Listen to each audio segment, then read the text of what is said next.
Guys, welcome to new daily blog. তো এই ব্যাপারটা শুরু হয়েছিল বন্ধুরা আজ থেকে 1 বছর আগে, যখন আমাদের গ্রামে বিশাল একটা ভয়ঙ্কর বন্যা আসে।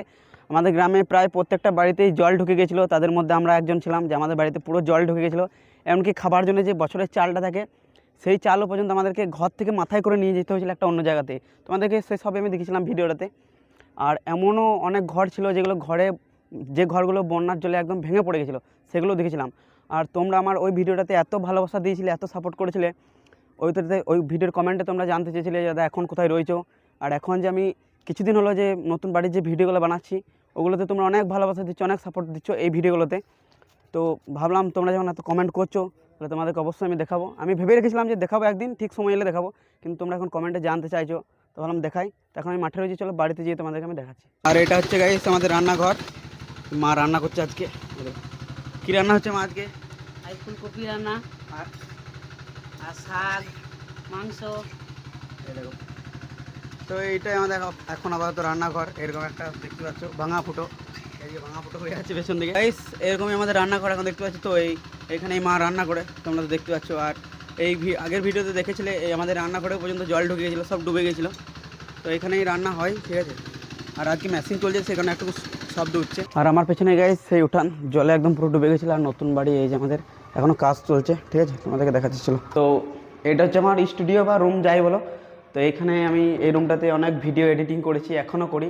তো এখন আপাতত কাজ চলছে, এখন একটুকু তোমাদেরকে দেখাচ্ছি, জাস্ট এসো সামান্য, ঠিক আছে। এখন কারেন্টের কাজ কমপ্লিট হয়নি, পুরো অন্ধকারই আছে, সেই রুম কিছু দেখতে পাবে না ক্লিয়ার। এদিকে একটা জানলা আছে, এখন লাগানো আছে, পুরো অন্ধকার, এখন কারেন্টের কাজ এখনও বাকি আছে। রুমটা কিছু তো এরকম এখন লাইটিং ফাইটিং কিছু নেই। এটা জাস্ট আমার রুম। আর এদিকে বারান্দা হালকা সালকা ডিজাইন হয়েছে, ঠিক আছে। যেগুলো তোমরা আমার মিনি ব্লগে দেখেছিলে, অনেক ভালোবাসা দিয়েছো মিনি ব্লগগুলোতে, তোমরা অনেক সাপোর্ট করেছো। আর এদিকে আরেকটা রুম আছে, এই দেখো, এদিকে আরেকটা রুম, এই যে, ঠিক আছে। তো কারেন্ট এখন নেই, পুরো কারেন্টের কাজটা বাকি আছে, ওটা করতে হবে। আর আজকে আমার স্থানের যে নোংরাগুলো আছে ওগুলো পরিষ্কার করতে হবে। কিছু পটি পড়ে আছে, সেগুলোকে পরিষ্কার করে দেবার, নিচেটা একটা কালার হবে, ঠিক আছে, ফ্লোর পেন্ট হবে। বারান্দা আছে যেটা রাস্তার ওইদিকে যাওয়া হয়, এটা এখন থাক, পরে দেখাবো তোমাদেরকে। কমপ্লিট হয়ে যাক সব কিছু, তারপরে তোমাদেরকে আরও একটা ভালো আমি একদম হোম ট্যুর ভিডিও বানিয়ে দেখাবো, ঠিক আছে চলো। তো গাইস এটা ছিল আমাদের এখন আপাতত নতুন বাড়ি, যেটা তোমাদেরকে আমি দেখালাম, এখন কাজ চলছে। আর পাশেই পুরোনো বাড়িটা, যেটা পুরো জলে ডুবে গেছিলো, দেখিয়েছিলাম তোমাদেরকে। তো অনেকেই হয়তো ভাববে যে বিশাল কিছু, সেরকম কিছু না। তো অনেকের কাছে হয়তো কোনো ব্যাপারই না এই বাড়িটা, ঠিক আছে, কিন্তু আমাদের কাছে এই বাড়িটা অনেক ব্যাপার গাইস। কারণ আমাদের মতন ফ্যামিলিতে এরকম একটা বাড়ি করা মানে একটা স্বপ্নের মতো ব্যাপার। যাই হোক, একটা ড্রিম যেটা বলে সেটা যাই হোক কমপ্লিট হয়েছে অনেক কষ্ট করে। এই বাড়িটা গাইস আমরা সৎ পথে উপার্জন করে একটু একটু করে টাকা জমিয়ে এতদিনে এই বাড়িটা কমপ্লিট করতে পেরেছি। তো এখনও কারেন্টের কাজ বাকি আছে, তো সব হয়ে যাবে আস্তে আস্তে, চাপ নেই। তো অনেকে অনেক কিছু বলে, তো সেসব বাদ দিলাম তাদের কথা। রং করার পর থেকে বাড়িটাতে অনেকে অনেক কিছু বলে, তো সেই কথা দিয়ে আমি যাচ্ছি না। তো তোমরা জানতে চাইছিলে, আসলে দেখালাম। আর পুরো কারেন্টের কাজ কমপ্লিট যখন হয়ে যাবে, তখন আমি আর একটা হোম ট্যুর বানাবো, তখন তোমাদেরকে আরও ভালো করে আমি দেখাবো, ঠিক আছে চলো। এটা নতুন কিছু না, প্রত্যেকটা মানুষের লাইফেই কিন্তু খারাপ সময় আসে।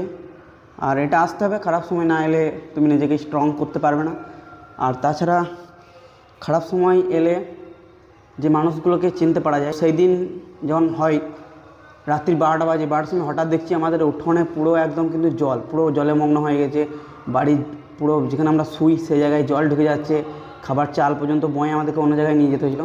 তো তখন সেই সময় কাউকে পাশে পাইনি ভাই। কিন্তু আর যদি থাকে তোমার খারাপ সময়, যদি কেউ পাশে থাকে, দেখবে খারাপ সময়ে খুব কম মানুষই পাশে থাকে। আর যদি তোমার পাশে খারাপ সময় যদি অনেক মানুষ রয়েছে, তাহলে আমি বলবো ভাই তুমি ভাগ্যবান।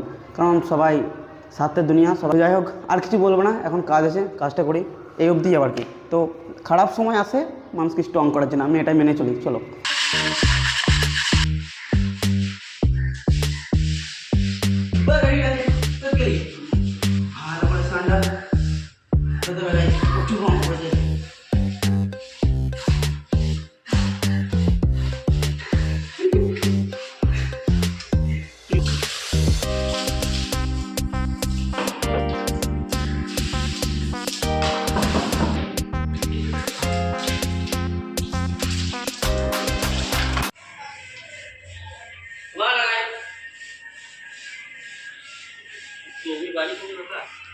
আর এদিকে কি মিস্ত্রিকে ডিজাইন করছে, মিস্ত্রি এটা কি ডিজাইন হচ্ছে?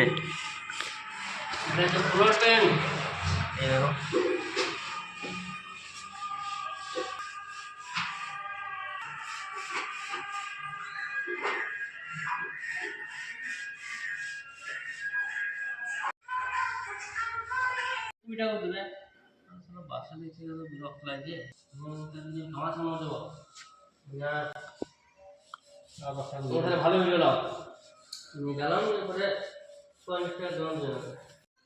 তো গাইস খামারে এখন এই ধানগুলো গোছ করতে হবে, এই যে দেখতে পাচ্ছ সামনেই ওই যে লাগিয়েছে না, ওইভাবে এখন এই ধানগুলোকে সব সাজিয়ে রাখতে হবে। তো এটাই কাজ এখন আসে আপাতত সকালে, আর ওইদিকে তো কাজ চলছে তোমাদেরকে দেখালাম। তো গাইস আবার আমি চলে এলাম মাঠে, কারণ এটা হচ্ছে আমাদের মাঠ, ধান মাঠ, ঠিক আছে। আজকে জল লাগানো হয়েছে, কারণ এই মাঠটাতে আর কিছুদিন পরে যেহেতু ধরনের ধান চাষ হবে, সেই কারণে এই মাঠটাতে ধানের বীজ ফেলানো হবে, তাই জন্য আজকে এই মাঠটাতে জল লাগানো হয়েছে। মাঠটা পুরো ভিজিয়ে হবে, সেই কারণে মাঠে এলাম। এখানে জল চলছে, এখন এখানে কিছুক্ষণ থাকতে হবে, যতক্ষণ এই জমিটাতে জল সম্পূর্ণ হয়েছে, মানে কমপ্লিট হয়েছে জল দেওয়া, ঠিক আছে। চাষির ছেলে বুঝতেই পারছো, সব করতে হবে, ভিডিও বানানোর পাশাপাশি। ছেলেগুলো দেখছো তো মাঠের জল নিতে চলে এসছে আমাদের। কী করবি রে? হ্যাঁ